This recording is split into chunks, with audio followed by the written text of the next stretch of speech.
Bismillahirrahmanirrahim. Assalamualaikum warahmatullahi wabarakatuh.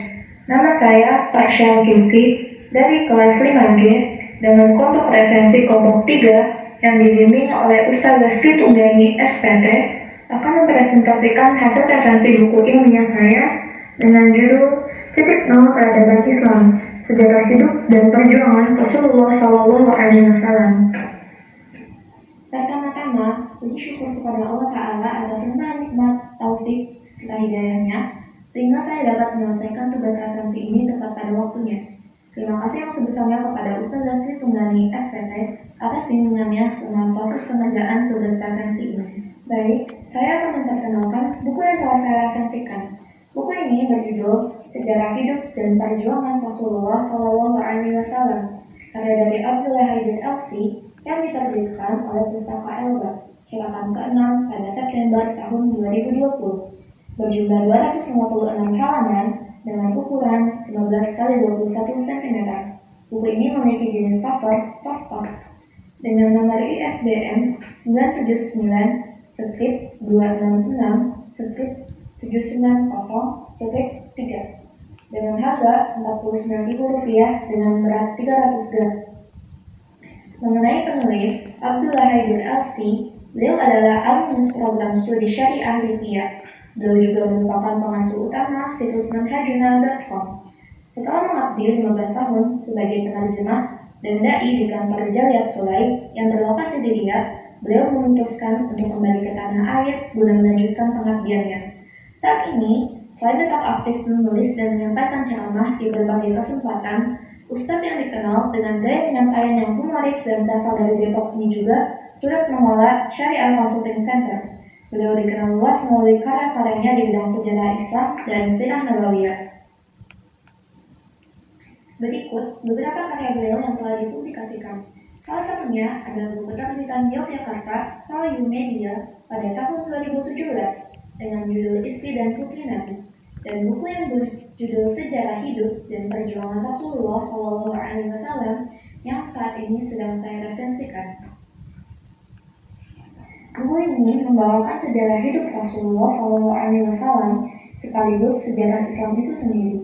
Pada Quran Surat Al-Ahzab ayat 21, Allah Ta'ala menegaskan kepada umat Islam untuk menjadikan Rasulullah SAW sebagai suri teladan yang wajib kita ikuti.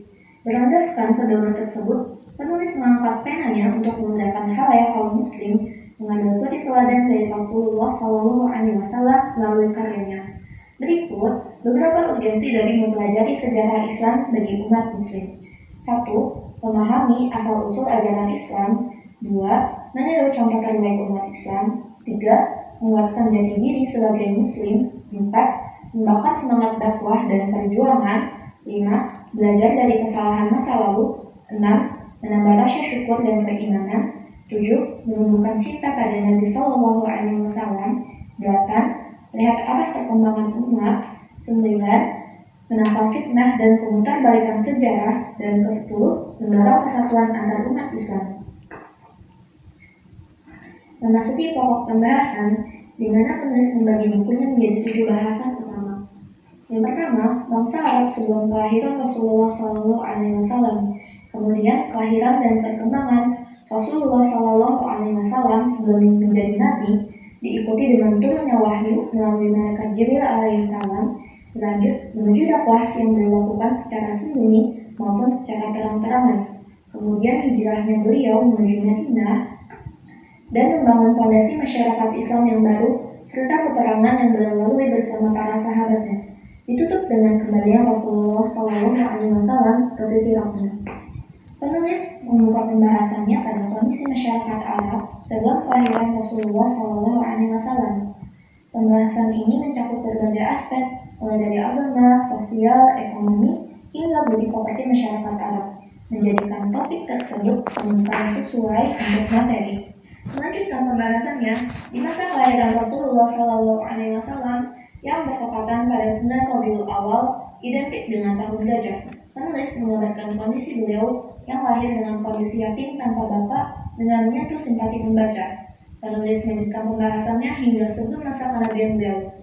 Penulis pun banyak menghadirkan tokoh-tokoh penting yang berperan dalam perkembangan diri Rasulullah SAW yang dihiasi dengan akhlak-akhlak terpuji. Menginjak usia Rasulullah SAW yang ke-40 tahun, pada hari Senin tanggal 21 Ramadan di Taman Sucinya Gua Hira, Rasulullah SAW yang sedang menyendiri didatangi oleh malaikat Jibril alaihi salam yang membawa wahyu pertama, yaitu Quran Surat Al-Alaq ayat 1 sampai dengan 5. Penulis mengisahkan peristiwa tersebut dengan detail dan membawa pembaca merasakan pergolakan batin yang dirasakan Rasulullah SAW pada saat itu. Melihat kondisi suaminya yang mengkhawatirkan tersebut, Khadijah radhiyallahu anha berkata kepada suaminya sembari menenangkannya, "Kalla, wallahi, ma yuzikallahu abadan. Innaka latasilur rahim, wa tahmilul kalla, wa taksibul ma'duma, wa taqriya ad-dhaifa, wa tu'inu ala nawaibil haqqi." Demi Allah, tidak akan mencelakakanmu selamanya, karena engkau adalah orang yang menyambung silaturahim, dan seterusnya. Atas dasar kekerasan yang terus-menerus dilakukan oleh kaum kafir Quraisy kepada umat Islam, Rasulullah SAW mendapatkan izin untuk melakukan hijrah ke Madinah. Beliau dengan sahabatnya Abu Bakar radhiyallahu anhu memulai perjalanan yang tak mudah menuju Madinah. Hijrahnya Rasulullah ke Madinah menjadi awal dari fase Madinah, di mana Rasulullah SAW harus membangun kembali fondasi masyarakat. Bagaimana Rasulullah SAW menyatukan antara muhajirin dan ansar, dan bagaimana Rasulullah mengatur tatanan masyarakat dan mendidik mereka menjadi generasi terbaik. Perjalanan beliau selama 10 tahun di Madinah penulis rangkum tanpa mengurangi esensial penting dari perjalanan beliau. Setelah membenahi sebagian masalah internal yang terjadi di dalam lingkungan Madinah, sudah saatnya Rasulullah SAW dan para sahabatnya bersatu mengatasi kekuatan luar yang terus mengusik dan mengancam kaum muslimin. Disitulah di mana pedang-pedang harus diangkat demi mengibarkan kalimat tauhid.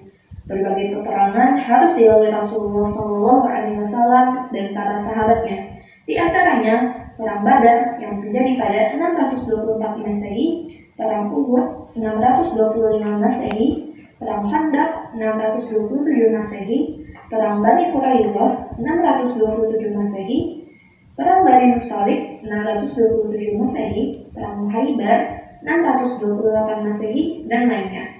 Tak semua peperangan berbuah manis. Ada kalanya kaum muslimin harus menerima kekalahan pahit. Namun, hal tersebut tidak menjadi alasan bagi kaum muslimin untuk mundur. Tema ini ditutup dengan berpulangnya Rasulullah SAW ke sisi rohnya yang mulia. Kematian beliau meninggalkan duka yang mendalam bagi para sahabat. Pada bagian ini, penulis menggambarkan berbagai sikap sahabat dalam mengatasi kematian kekasih mereka yang tercinta Rasulullah SAW. Penulis juga membawakan sebagian dari wasiat beliau menjelang hayatnya, menunjukkan kepedulian dan kecintaan beliau kepada umatnya, bahkan di sepenggal nafas terakhirnya. Salah satu wasiat yang beliau bawakan adalah wasiat beliau yang berbunyi, As-salata, ittaqullaha fima malakat aymanukum. Yang artinya, jagalah salat, bertakwalah kalian kepada Allah berkenaan dengan harta sahaya kalian.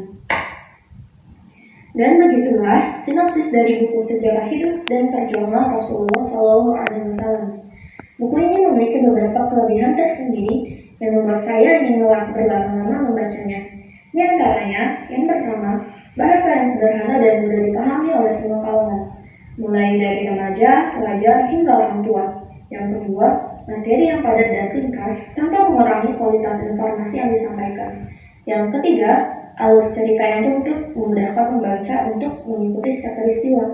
Yang keempat, faidah-faidah disajikan dalam bentuk poin di akhir peristiwa-peristiwa penting untuk memudahkan pemahaman dan pengamalan. Dan yang kelima, catatan kaki yang menjelaskan kata-kata atau istilah yang mungkin kurang familiar atau rancu. Tidak ada buku yang sempurna, termasuk pula buku ini yang memiliki beberapa kekurangan, namun tidak menurunkan standar yang ada. Beberapa di antaranya, yang pertama, tidak ada ilustrasi yang mendukung penjelasan, sehingga pembaca mungkin kesulitan membayangkan beberapa peristiwa yang diceritakan. Yang kedua, kita disertakan biografi penulis yang bisa memberikan konteks lebih tentang latar belakang dan kredibilitas penulis. Yang ketiga, beberapa peristiwa menarik yang seharusnya dapat ditonjolkan itu tidak dimunculkan, sehingga ada bagian penting yang kurang diperhatikan, seperti peristiwa pembelahan dada Rasulullah SAW.